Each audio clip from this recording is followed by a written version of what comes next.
been a while since I've made a video. Since then I've started my own website, merrillecon.com. I do some written blogs and research, and I'm going to be adding some new features.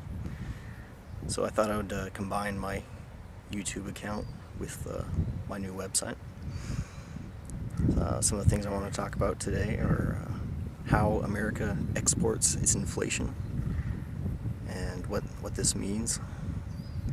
See, there's a demand for dollars internationally, and so that creates a current account deficit, which means we have to send more dollars overseas to meet that demand.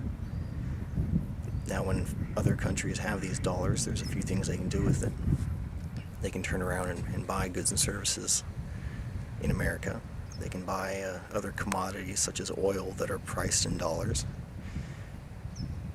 There's also, they can reinvest it in America, so either in equities or debt. Most of it's been in debt, usually mortgage-backed securities and treasury debt. So now the third thing they can do is use that as an asset on their balance sheet for their central banks. And as you're familiar with fractional reserve banking, they can have many more loans, or the ratio of loans many times higher than the assets they have. So if they use our dollars, which are already, fractionally reserved, if that's a word, then they're doing the same to their currency at a ratio of what dollars they're holding, or dollar-denominated assets. So that's how we go about exporting our inflation. The demand for dollars causes our dollars to go overseas, which they use as an asset on their books, which then they turn around and issue their currency at a multiple of what our currency is issued. So that's largely why you have these imbalances, and all fiat currencies generally trade at the same exchange ratio, even though there's constantly inflation in the terms of debasement of the currency and the amount of currency increasing. So another thing, while we're talking about reserve bank balance sheets, I want to talk about is the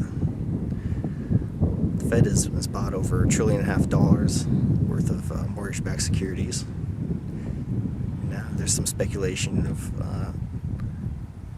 what these are valued at. They were bought from the banks at 100 cents on the dollar.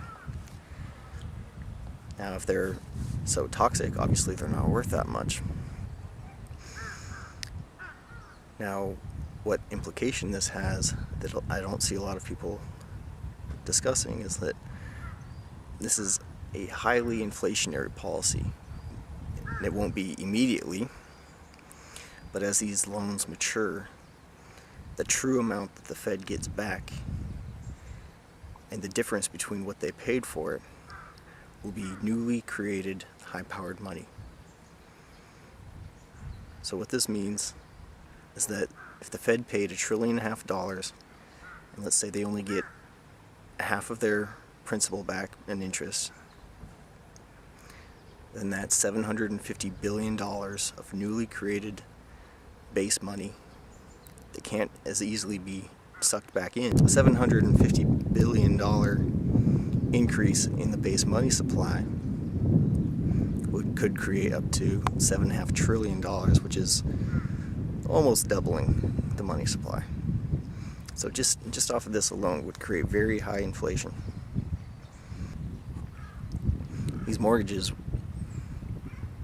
I'm guessing the Fed bought the most toxic of them, and the way these mortgage-backed securities were collateralized is they were separated into different tranches. Now the higher risk portion of the portfolios were separated, sliced up into a high risk and only slightly higher yield. These were called the equity tranches. So if there were defaults in this portfolio, these equity tranches would get wiped out first. They would get none of their money back. And they only had a marginally higher interest rate. So it's really a shoddy deal. I mean, if there's a double the chance of default, but it certainly wasn't a double increase on the interest. So only a fool would have invested in these, but a lot of people were folded into it. Well, now our biggest fool of all, Mr. Ben Bernanke, has bought up $1.5 trillion of these assets, and I'm guessing it's the most toxic of them. Now, they said they're going to reinvest the interest proceeds of this portfolio into Treasury securities, which is only furthering the Treasury bubble. Now, a lot of people are trying to front run the Fed on this and be able to buy the treasuries, the long-term treasuries, and hope before the Fed is scheduled to buy them, and hope to be able to turn around and sell them at a higher yield, thus making a profit. There's some beautiful scenery we have here in lovely Japan. I'm sitting in the middle of a river. It's low tide right now. And I'm just tinkering with some of the possibilities of the